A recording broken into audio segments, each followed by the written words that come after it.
여러분 우리나라에 전해 내려오는 전래 동화가 많이 있습니다. 근데 여러분 그 전래 동화 가운데 의도하지는 않았지만 시리즈가 있다는 사실 아십니까? 은혜 갚은 뭐뭐라고 하는 시리즈가 찾아보면 굉장히 많습니다. 예를 들면 은혜 갚은 까치라고 하는 전래 동화가 있죠. 또 은혜 갚은 호랑이도 있고요. 은혜 갚은 두꺼비도 있습니다. 은혜 갚은 꿩도 있고요. 은혜 갚은 개구리, 은혜 갚은 제비, 은혜 갚은 거미, 개미 등등 정말 여러분 헤아릴 수 없는 많은 그런 은혜 갚은 동물에 대한 그런 전래동화가 있어요. 여러분 이런 전래동화가 왜 있는 걸까요? 은혜 갚은 뭐뭐라고 하는 이런 전래동화가 이렇게 시리즈로 많은 이유가 뭘까요? 동물을 위하여 만든 동화가 아니죠. 사람을 위하여 만든 동화입니다. 사람 들으라고 하는 겁니다. 사람이 알아야 된다는 거예요. 우리가 인생을 살면서 반드시 지켜야 될 도리가 있다는 거죠. 그 도리가 뭐냐? 받은 은혜가 있다면 그 은혜에는 반드시 보답할 줄 아는 사람이 되어야 된다라고 하는 것을 가르치기 위해서 저렇게 전래 동화 가운데 은혜 갚은 뭐뭐라고 하는 그런 시리즈가 있는 거죠. 사람이 세상을 살면서 터득한 지혜와 철학이 있습니다. 부모는요, 자녀가 잘 되기를 원하죠. 아멘입니까? 아멘이 적다. 네, 여러분 자녀가 잘 되기를 원하십니까? 아멘. 그렇죠. 아멘이죠. 그런데 그럼 자녀가 잘 되는 비결이 뭡니까? 그 비결은요, 복된 관계를 통해서 잘 되는 삶을 살 수 있게 되는 거예요. 관계가 좋아야 잘 살 수 있게 되는 거죠. 그러면 그런 좋은 관계는 어디서 옵니까?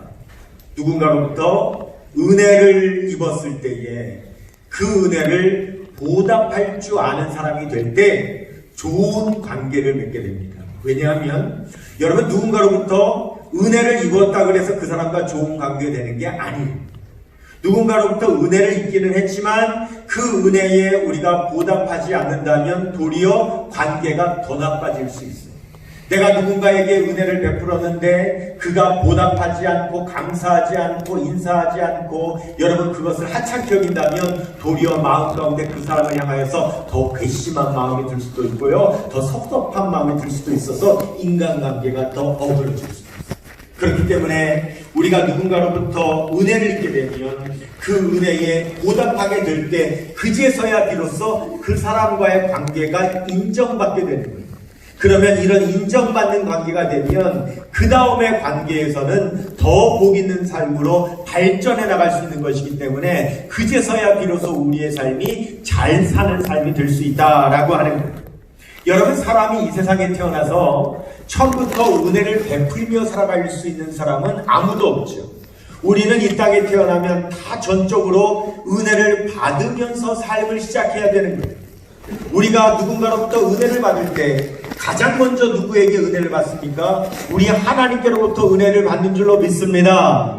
그리고 두 번째 우리는 누구에게 은혜를 받는가? 부모님에게 은혜를 받으면서 이 세상의 삶을 시작하는 거예요. 그래서 성경 말씀에 보면 우리가 하나님께로 은혜를 받았기에 우리가 부모님께로 은혜를 받았기에 그 은혜에는 반드시 보답할 줄 아는 삶을 살아가야 된다고 성경은 무수히 강조하고 있어요. 오늘 우리가 읽은 시편 116편 12절 말씀에 보면 하나님의 은혜에는 반드시 보답하는 삶을 살아가야 된다고 말씀합니다. 같이 봉독해요. 내게 주신 모든 은혜를 내가 여호와께 무엇으로 보답할까 그랬어요.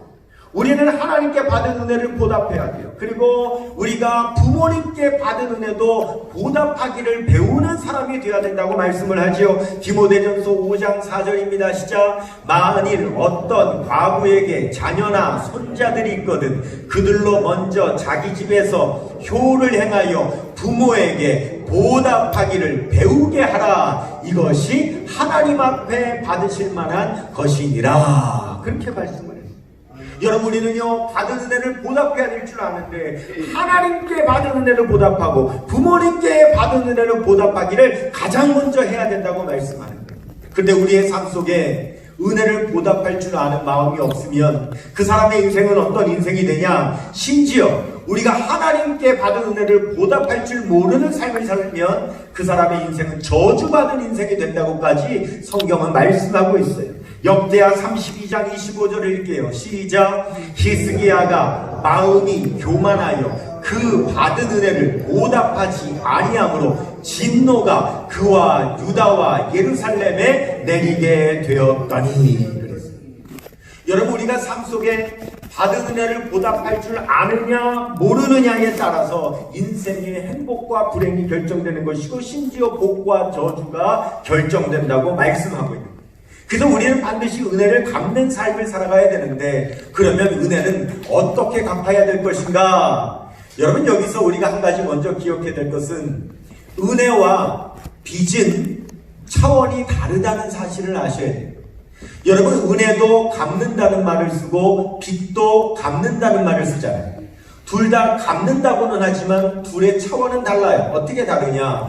빚은요, 누군가로부터 빚을 지면 갚을 때에 내가 빚을 진 그것을 원상 그대로 갚아야 돼요.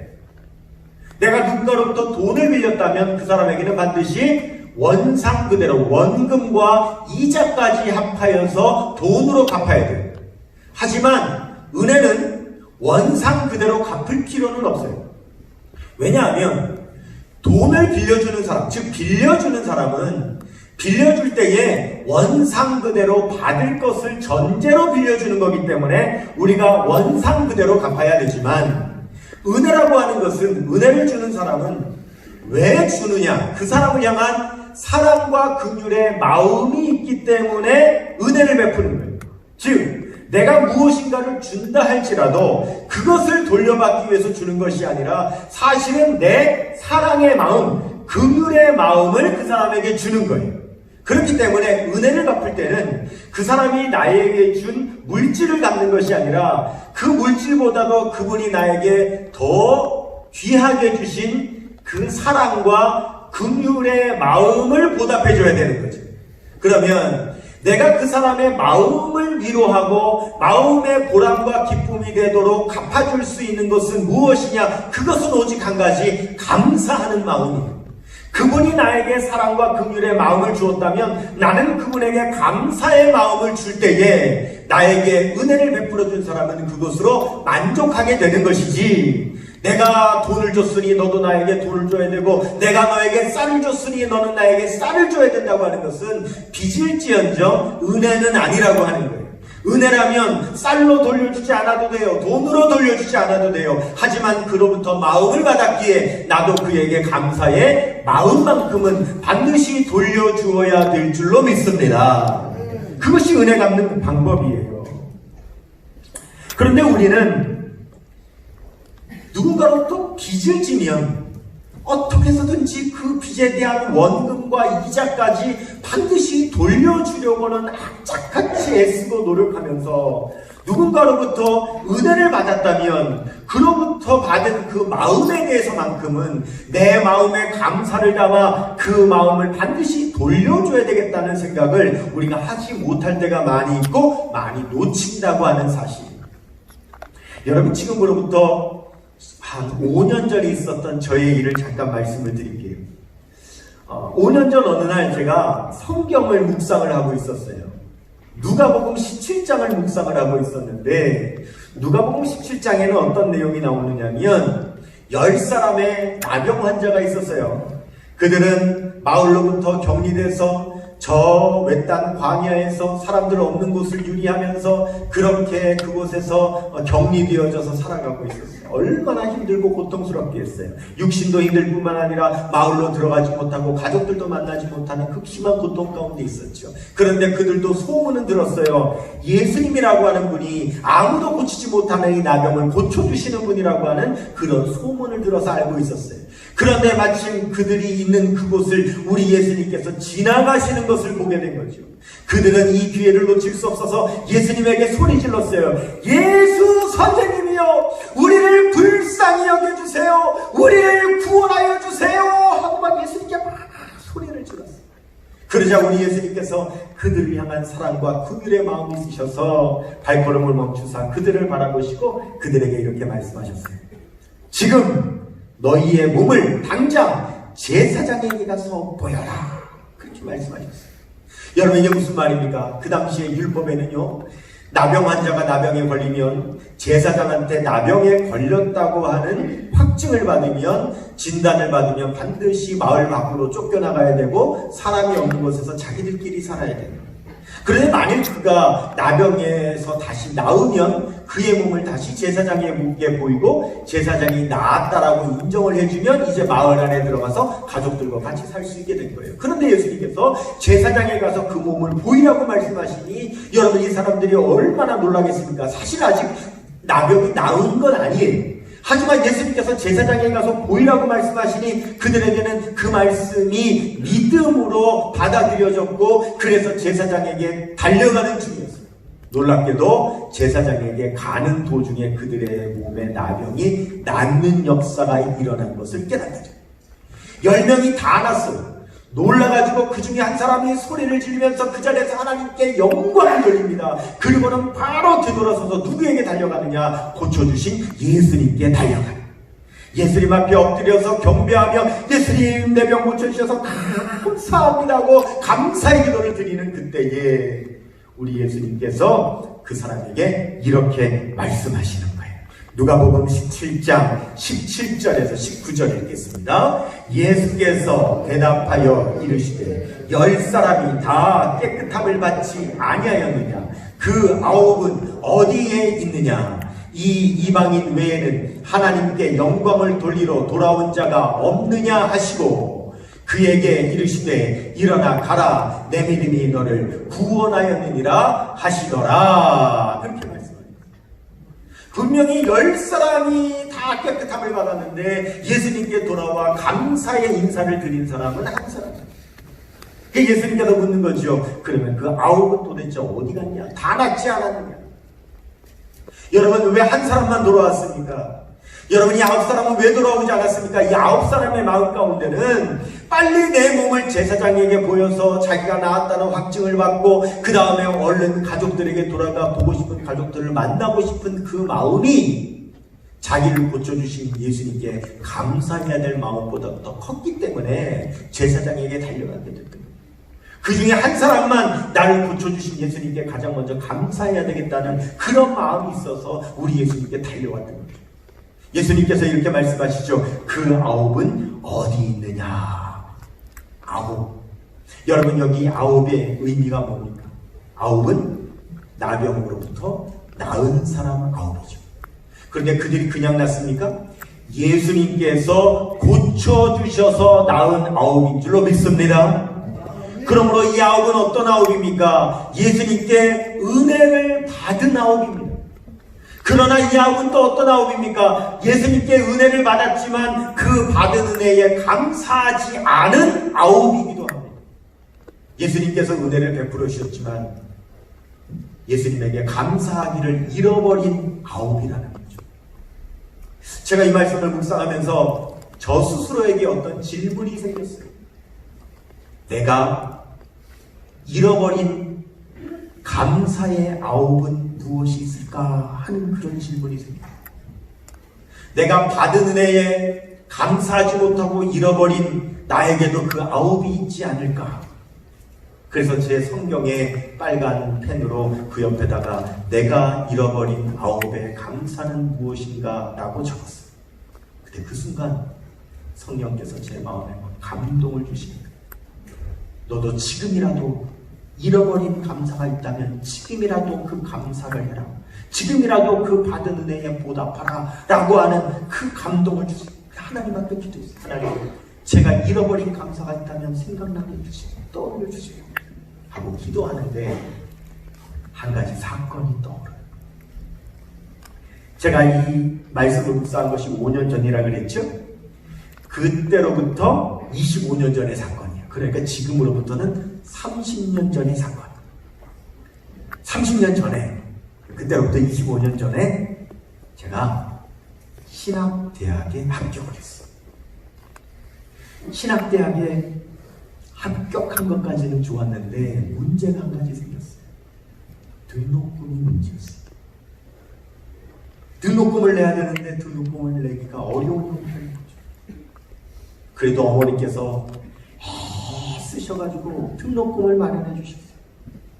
그래서 등록금을 냈는데 여러분, 대학생이 등록금만 낸다고 학교를 다닐 수 있는 건 아니잖아요. 공부를 하는데 필요한 학비가 또 들어간단 말이에요. 생활비가 들어간단 말이에요. 그러니까 이 학비와 생활비가 부족한 형편인 거죠. 이거 어떻게 해야 돼요?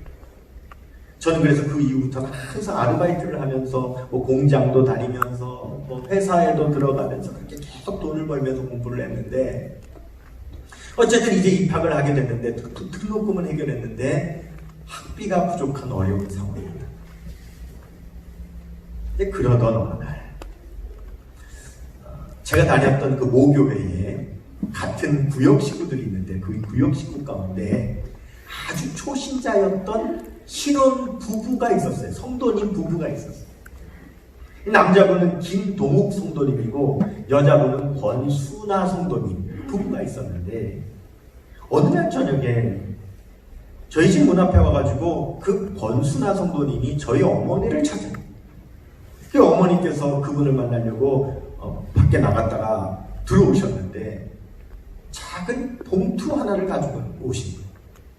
그리고 그 봉투를 저에게 건네주시면서 하는 말이, 아이고 얘야, 그 김동욱 성도님, 권순아 성도님께서 우리 같은 구역 식구 가운데 이번에 신학대학에 들어간 자녀가 있다는 것을 알게 되셨으니까, 같은 구역 식구니까 야, 너 학비에 보태라고 야 봉투를 가져오셨다. 그거 저한테 주시. 그래서 그 봉투를 열었더니 그 안에 얼마가 들어있냐면 10만 원이 들어있는. 여러분, 그 당시에 등록금이 입학금까지 합쳐서 모든 등록금이 60만 원이었어요. 근데 그때 10만 원이면 얼마나 큰 돈. 그것도 초신자였습니다. 성도 부부고요. 작은 시계방을 하시는 부부였어요. 그 유용한, 그 꼭 필요한 그런 것을 이렇게 받은 거죠. 근데 어머님이 이러시더라고요. 내일 날 밝으면 꼭 네가 직접 그 가게 찾아가가지고 네가 감사 인사를 드려라. 저희 어머니 그렇게 말씀해 주셨어요. 근데 여러분, 제가요, 그 20살 때 좀 제가 숫기가 없었나 봐요. 다음날 감사 인사를 하러 가야 되겠는데 이 발걸음이 안 떨어지네요. 가서 차마 감사하다는 말을 못 하겠는 거예요. 아이고, 왜 그랬나 몰라요. 왜 그랬나 몰라요. 그때 뭐 그걸 못 하는 거예요. 그래서 그 가게 앞까지 갔다가 돌아오기를 몇 번을 한 거예요. 그러다가 그만 타이밍을 놓쳐버렸어요. 세월이 흘러버려. 시간이 지나버리고. 이제 가서 감사하기는 너무 쑥스러워져 버리고. 그렇게 전혀 인사를 못하고 25년의 세월이 흐른 어느 날 성령께서 제 마음 가운데 내가 그때 받은 은혜에 감사하지 못했다고 하는 생각을 떠올려 주시네요. 그런데 여러분, 제가 견딜 수 있습니까? 그래가지고 저희 어머니께 전화를 드렸어요. 그분들 지금도 그 교회에 계시냐고. 그러니까 아니라는 거예요. 멀리 이사를 가셨다. 혹시 그분 연락처를 알 수 있습니까? 그런데 어머님이 연락처를 갖고 계시지는 않은데 다행히도 그분이 하는 그 시계방의 가게 이름과 지금 옮겨서 하시는 그 동네를 알고 계십니다. 감사하게 여러분, 인터넷에 지금 나오잖아요. 그래서 그 동네 그 시계방을 쳤더니 그 주소와 전화번호가 인터넷상에 뜨는 거예요. 그래서 제가 그 가게로 전화를 했어요.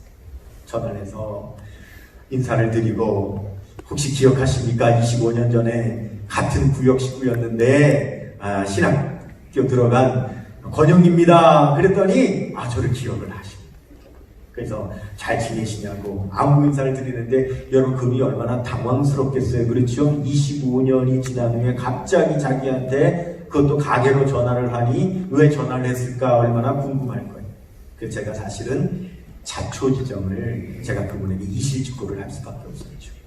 사실은 25년 전에 제가 신학대학에 입학했을 때 우리 성도님 부부가 저희 집에 오셔서 저에게 학비를 보태주셨는데 제가 그 당시 너무 숫기가 없어서 가게 앞까지 찾아갔다가 그냥 돌아오고 제가 감사의 인사를 제대로 못했는데 25년이 지난 오늘 이렇게 성령께서 제 마음 가운데 지금이라도 늦지 않았으니 지금이라도 뭐 감사 인사를 하라고 하는 감동을 주셔서 제가 이렇게 전화를 드립니다. 제가 그때 인사를 못해 죄송합니다.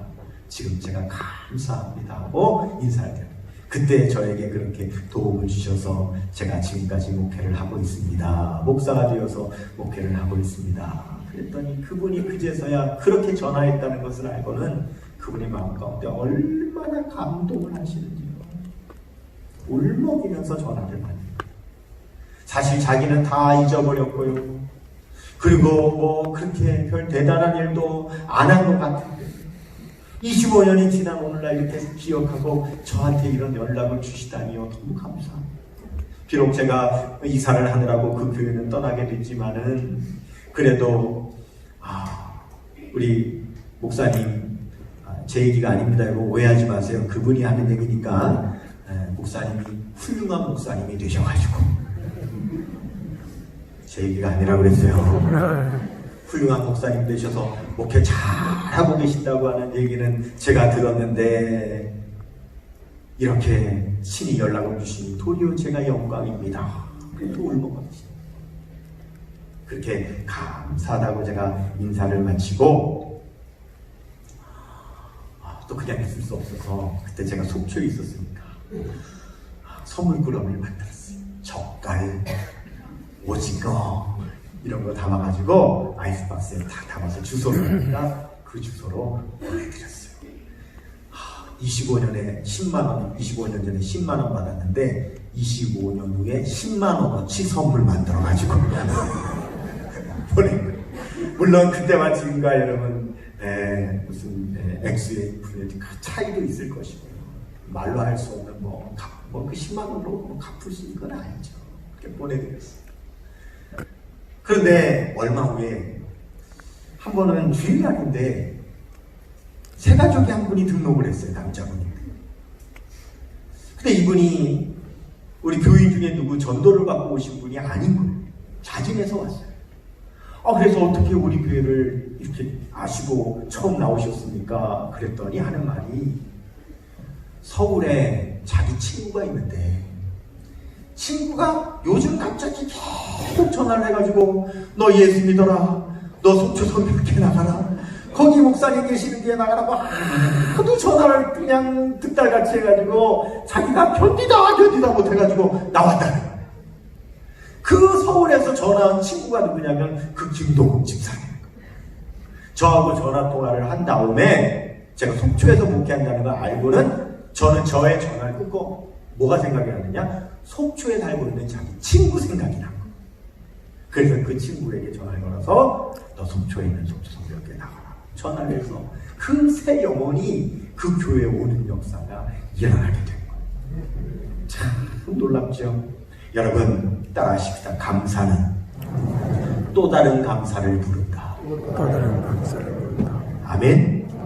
또 한 번 따라합시다. 감사는 은혜가 넘치도록 만든다. 은혜가 넘치도록 만든다. 할렐루야. 여러분 그것이 성경적인 원리입니다. 고린도후서 4장 15절 말씀입니다. 시작. 이는 모든 것이 너희를 위함이니 많은 사람의 감사로 말미암아 은혜가 더하여 넘쳐서 하나님께 영광을 돌리게 하려 함이라. 아멘. 여러분 우리 가운데 감사가 넘치면은요 은혜가 더하여지는 역사가 일어나고 그 은혜가 더하여짐으로 우리는 하나님께 영광을 돌리게 된다고 말씀하고 계신다. 복된 인생을 사는 비결이 있습니다. 우리의 삶 속에 감사가 넘치도록 만들면 여러분 복 있는 삶이 되는 거죠. 골로새서 2장 7절을 말씀하시오. 시작. 그 안에 뿌리를 박으며 세움을 받아 교훈을 받은 대로 믿음에 굳게 서서 감사함을 넘치게 하라. 여러분 혹시 할렐 시편이라고 들어보셨는지 모르겠어요. 할렐 시편. 우리 성경의 시편이 모두 150편의 시편이 있죠. 근데 이 150편의 시편 중에 할렐 시편이라는 시편이 있어요. 할렐 시편이 뭐냐면 시편 중에서 그 시편을 시작할 때나 시편을 끝마칠 때 할렐루야로 시작하거나 끝나는 시편을 할렐 시편이라고 해요. 근데 시편이 모두 150편인데 그 중에서 할렐 시편은 10분의 1, 15편만 할렐 시편. 오늘 우리가 읽은 본문 말씀도 바로 할렐 시편에 해당이 돼요. 근데 여러분 이 할렐루야라고 하는 말 무슨 뜻입니까? 여호와를 찬양하라라고 하는 말이죠. 우리가 신앙생활하면서 가장 많이 사용하는 말 중에 하나가 이 할렐루야라고 하는 말이에요. 그런데 이 할렐루야가 여러분 성경에서 그렇게 흔하게 나오는 말씀이 아니에요. 할렐루야는 성경 66권 가운데 오직 시편에서만 15편에서만 할렐루야라고 하는 말씀이 나오고 요한계시록 19장에서만 할렐루야라고 하는 말씀이 나와요. 그런데 이 시편의 15편과 요한계시록 19장에 나오는 이 할렐루야를 분석을 해보면 할렐루야라고 하는 말은 반드시 어떤 경우에만 나오느냐 하면 하나님께로부터 받은 은혜를 기억할 때에만 할렐루야라고 고백을 하게 되어 있어요. 뭐라고요? 하나님께로부터 받은 은혜를 기억했을 때에 할렐루야라고 고백합니다. 그게 특징이에요. 여러분 보세요. 할렐루야를 할 수 없는 사람은 하나님께로부터 은혜를 받았지만 그 은혜를 기억하지 못하는 사람은 할렐루야를 못하는 거예요. 하지만 내가 하나님께 은혜를 받았다는 사실을 기억하고 고백할 수 있는 사람은 하나님을 찬양합니다. 하나님을 찬양하라고 하는 할렐루야를 할 수 있게 되는 거예요. 여러분 그래서 이 할렐루야는 우리의 기억과 굉장히 밀접한 연관이 있어요. 기억하면 할렐루야 할 수 있는 것이고 기억하지 못하면 할렐루야를 못하는 거예요. 여러분 우리의 신체 중에 이 뇌는요 우리의 몸의 몸무게의 2%에 해당된답니다. 작아요. 그런데 우리 몸의 2%밖에 안 되는 이 뇌가 우리 몸에 들어온 에너지의 몇 퍼센트를 사용하느냐? 20%를 사용합니다. 그만큼 우리 몸 가운데 에너지를 가장 많이 쓰는 곳이 어디냐면 뇌가 제일 많은 에너지를 씁니다. 그만큼 우리 몸에서 가장 많은 일을 하는 것이 뇌예요. 뇌가 얼마나 많은 일을 하냐면 뇌는 하루에 3만 가지를 판단을 합니다. 뇌가 결정하고 행하는 것을 뇌가 3만 가지를 판단해요. 그렇기 때문에 뇌는 항상 피곤한 겁니다. 우리가 여러분 잠을 자는 이유는 우리의 몸을 쉬게 하려는 것보다 사실은 뇌를 쉬게 하기 위해서 잠을 자는 거예요.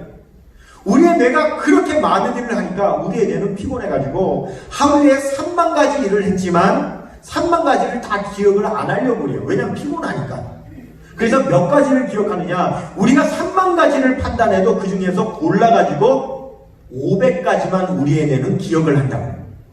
그러니까 500가지를 기억하려고 할 때 이 뇌는요 고르는 거예요. 내가 3만 가지 일을 했는데 그 중에 어떤 거를 기억해야 될까라고 고릅니다. 그래서 우리 뇌가 다 기억하는 것이 아니라 선택해서 기억하기 때문에 그것을 뭐라고 부르냐면은 선택적 기억력이라고 부르는 거예요. 그런데 사람마다 누구나 선택적 기억력을 가지고 살아가는데 그 선택적 기억력에 성향이 있어요. 어떤 사람은요 긍정적인 거, 감사한 거, 기쁜 거, 좋은 것만 기억하려고 하는 성향을 갖고 있는 사람이 있는가 하면 어떤 사람은 섭섭한 거, 미운 거, 부정적인 거, 괘씸한 거, 상처받은 거, 그런 것만 기억하려고 하는 성향을 갖고 있는 사람입니다. 그래서 우리의 삶의 행복과 불행은 어디에서 결정되느냐? 내가 어떤 것을 기억하려고 하는 성향을 갖고 있느냐에 따라서 결정이 돼요. 왜냐하면 늘 생각나면 어떤 사람은 기쁘고 행복하고 감사하고 이런 것이 떠오르니까 행복한데 어떤 사람은 기억에 남아있는 게 다 부정적이고 다 괘씸하고 다 섭섭하고 이런 것만 기억하고 있으니까 그 사람의 인생은 불행할 수밖에 없는 거예요. 그런데 우리의 또 이 선택적 기억력의 성향은요 사실은 가만히 내버려두면은 어느 쪽으로 기울게 되어 있냐면요 부정적인 거, 섭섭한 거, 미운 거 기억하는 방향으로 가게 돼요. 우리가 가만히 내버려두면 감사하는 거 기억하고 기쁜 거 기억하고 긍정적인 거 기억하는 뇌가 아니에요. 뇌의 성향 자체가 그래요. 여러분 더 깊이 말씀드리면은 복잡하니까 그거는 생략하도록 하고요. 어쨌든 우리 애는 자꾸 부정적인 거, 힘든 거, 어려운 거를 기억하려고 하는 성향이 있어요. 왜 그러냐면은 여러분에게 말씀드리면 사실 이게 생존과 관련이 있는데 보십시오. 자, 내가 뭘 하다가 이렇게 비었어요. 뜨거운 거 데였어요. 아프고 힘들죠. 이거를 기억해야 그 다음에 어떻게 해요? 안 되잖아요. 그렇기 때문에 우리의 몸은 사실은, 왜냐하면 좋은 것은 기억 안 해도 살아가는 데는 지장이 없으니까 우리는 생존하려고 안 좋은 것을 기억함으로 그것을 안 당하려고 하는 방어기제가 있기 때문에 우리는 가만히 내버려두면 안 좋은 거, 미운 거, 섭섭한 거 자꾸 이런 거 기억하려고 해요. 근데 그렇지만 그대로 내버려두면 우리의 인생의 기억 속에는 안 좋은 기억만 가득하기 때문에 인생 자체가 불행해지는 거예요. 여러분, 우리가 행복한 인생을 살아가기 위해서는 감사한 것, 은혜 받은 것, 기쁜 것 이런 거 기억해야 되는데 이런 거는 저절로 기억되는 게 아니기 때문에 우리가 의도적으로 그런 것을 기억하는 성향의 사람이 되려고 무단히 더 노력을 해야만 우리가 그런 것을 기억하는 성향의 사람이 될 수 있는 거예요. 그렇기 때문에 성경은 하나님의 자녀들인 우리들이 행복한 삶을 살기를 원하셔서 끊임없이 강조하는 것이 뭐냐면 감사하라고 강조하시는 거예요. 감사한 것을 기억하라고, 하나님께로부터 받은 은혜를 기억하라고 그렇게 강조해서 말씀하시는 거예요. 그렇기 때문에 우리 기독교에서는 봄에는 맥주감사절을, 가을에는 추수감사절을 절기로 정해놓고 지키면서 의도적으로 감사하는 훈련을 하고 일부러 감사하는 삶을 살아가라고 이렇게 말씀하고 계시는 거라는 거죠. 오늘 우리가 읽은 이 시편 116편을 보면은 이 시편 116편 기자는요, 과거에 정말 죽을 것 같은 엄청난 고통을 당했었던 때가 있다는 사실을 기억하고 있습니다. 그런 때가 있었어요. 오늘 첫 번째로 시편 116편 3절 말씀 한번 같이 읽겠습니다. 시작. 사망의 줄이 나를 두르고 수월의 고통이 내게 이름으로 내가 환난과 슬픔을 만났을 때에 그랬어요. 그런 때가 있었어요. 우리도 인생을 살다 보면 그럴 때가 있어요. 그런데 그때에 이 시편 기자는 무엇을 했던가? 우리 하나님 앞에 구원해달라고 간절히 부르짖어 기도했었다고 말합니다. 4절입니다. 진짜 내가 여호와의 이름으로 기도하기를 여호와여 주께 구하오니 내 영혼을 건지소서 하였도다. 그렇게 하나님 앞에 부르짖어 기도했더니 하나님께서 어떻게 하셨습니까? 하나님께서 그 기도에 응답하시사 구원해 주셨었다는 사실을 기억하는 겁니다. 6절입니다. 여호와께서는 순진한 자를 지키시나니 내가 어려울 때에 나를 구원하셨도다. 하나님께서 나를 구원해 주셨다는 사실을 그는요 기억하는 겁니다. 8절입니다. 주께서 내 영혼을 사망에서 내 눈을 눈물에서 내 발을 넘어짐에서 건지셨나이다. 내가 죽을 것 같은 고통 가운데서 하나님께서 나를 구원해 주셨다는 사실 내가 다시 기억하게 됐을 때 여러분 우리가 무엇을 결단해야 됩니까? 이 시편 기자는 그 은혜에 내가 보답해야 되겠다라고 하는 결단을 하는 거죠. 자 12절입니다. 시작. 내게 주신 모든 은혜를 내가 여호와께 무엇으로 보답할까? 내가 주께로부터 받은 은혜를 무엇으로 보답할까? 그리고 그는 결단합니다. 내가 하나님께 감사의 제사를 드림으로 보답하리라. 내가 여호와의 이름을 부름으로 보답하리라. 내 소원을 주께 갚음으로 보답하리라 라고 결단을 합니다. 17절에서 18절입니다. 시작. 내가 주께 감사제를 드리고 여호와의 이름을 부르리이다. 내가 여호와께 서원한 것을 그의 모든 백성이 보는 앞에서 내가 지키리로다. 여러분 보세요. 하나님께로부터 받은 은혜를 기억하는 사람만이 할 수 있는 말 할렐루야라고 그랬지. 이 사람은 하나님께로부터 받은 은혜를 모두 기억하기 때문에 그 은혜를 보답할 그 마음의 결심을 가지고 이 시편 116편을 할렐루야로 마치는 겁니다. 19절입니다. 시작. 예루살렘아 내 한 군데에서 곧 여호와의 성전들에서 지키리로다. 할렐루야. 여러분 며칠 전 미국 제약회사 화이자에서 코로나 백신을 개발했다는 뉴스가 나왔습니다. 그것도 임상실험을 했는데 약효가 90%나 있었다. 와, 그 뉴스가 나오자 전 세계가 다 환호하고 설레었어요. 야, 이제 이 지긋지긋한 코로나 이제 끝날 수 있는 기미가 보이는구나. 야, 이제 희망이 보인다. 저도 그 뉴스를 듣는데 막 가슴이 벅차오르더라고요. 야, 이제 이 지긋지긋한 코로나 맞출 수 있을까? 라고 하는 그 기대감이 생겨요. 근데 여러분 한번 생각해 보십시오. 우리나라가 지난 100년 동안 어떤 세상을 살아왔어요? 일제 35년의 일제 강점기를 지내왔어요. 그 고통 가운데 1945년 8월 15일 날 광복의 소식이 들렸을 때 얼마나 기뻤을까? 그런데 또 머지않아서 한국전쟁 3년의 고통. 여러분 보세요. 지금 우리가 10달에 마스크 쓰고 사는 이 코로나 전쟁으로도 이렇게 힘들어하는데 여러분 이 땅에 매일매일 수만 명의 젊은이들이 죽어가는 전쟁통 속에 우리가 3년을 있었으니 얼마나 힘들고 고통스러웠겠어요. 그러다가 1953년 7월 27일 여러분 휴전이 선언되었을 때 또 얼마나 기뻤겠어요. 그리고 1997년 여러분 3년 8개월의 기간 동안 IMF의 국가 부도의 우리가 기간을 겪었을 때 또 얼마나 고통스러웠습니까? 그러다가 2001년 8월 23일 IMF가 끝나는 그날 또 우리가 얼마나 기뻤습니까? 여러분 이게 역사입니다. 지금은 우리가 또 역사 가운데 코로나19라고 하는 이 재앙을 만났지만 여러분 역사 속에서 모든 그 재앙들이 지나갔던 것처럼 분명히 이 재앙도 지나가는 날이 반드시 오게 될 줄로 믿습니다. 아멘. 그리고 이제 얼마 남지 않았습니다.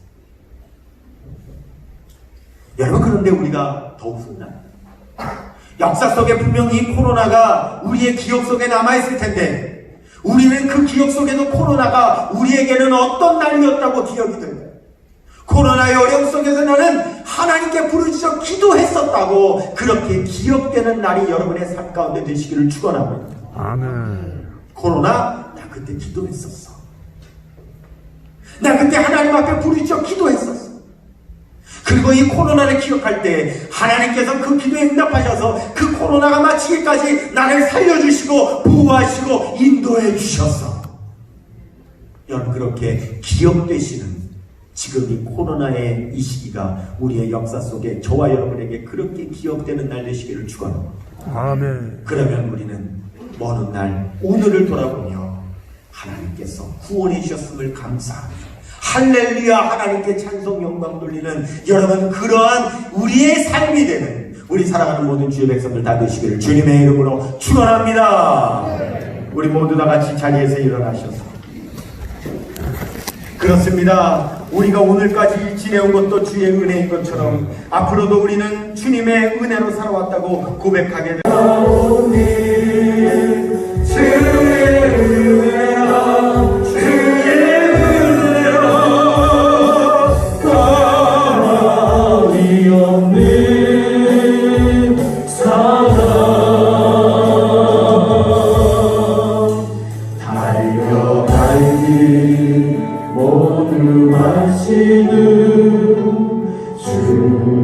얼굴 볼 때 나는 공로 전혀 없도다 오직 주의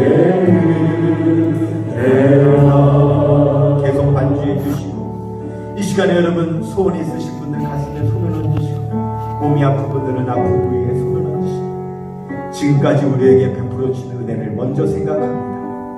그리고 감사합니다. 그러면 믿음이 생겨납니다. 지금까지 우리를 인도해 주셨는데 앞으로도 보호하시고 인도하실 줄 믿습니다. 우리는 할렐루야 주님 찬송하는 삶 되게 하여 주옵소서. 우리 하나님 앞에 간절히 기도하겠습니다. 사랑과 은혜가 충만하신 하나님 아버지 주님의 은혜와 사랑에 감사합니다. 저희들 무엇이간데 사랑하셔서 자녀 삼아주시고 오늘의 이기까지 아버지 저희들의 삶을 인도하시고 구하여 주시며 또한 수많은 은혜를 베풀어 주시니 참으로 감사합니다. 아버지 하나님 감사합니다. 감사가 넘치게 하여 주옵소서. 감사가 넘치게 하여 주옵소서. 감사가 넘치게 하여 주옵소서. 감사가 넘치게 하여 주옵소서. 할렐루야.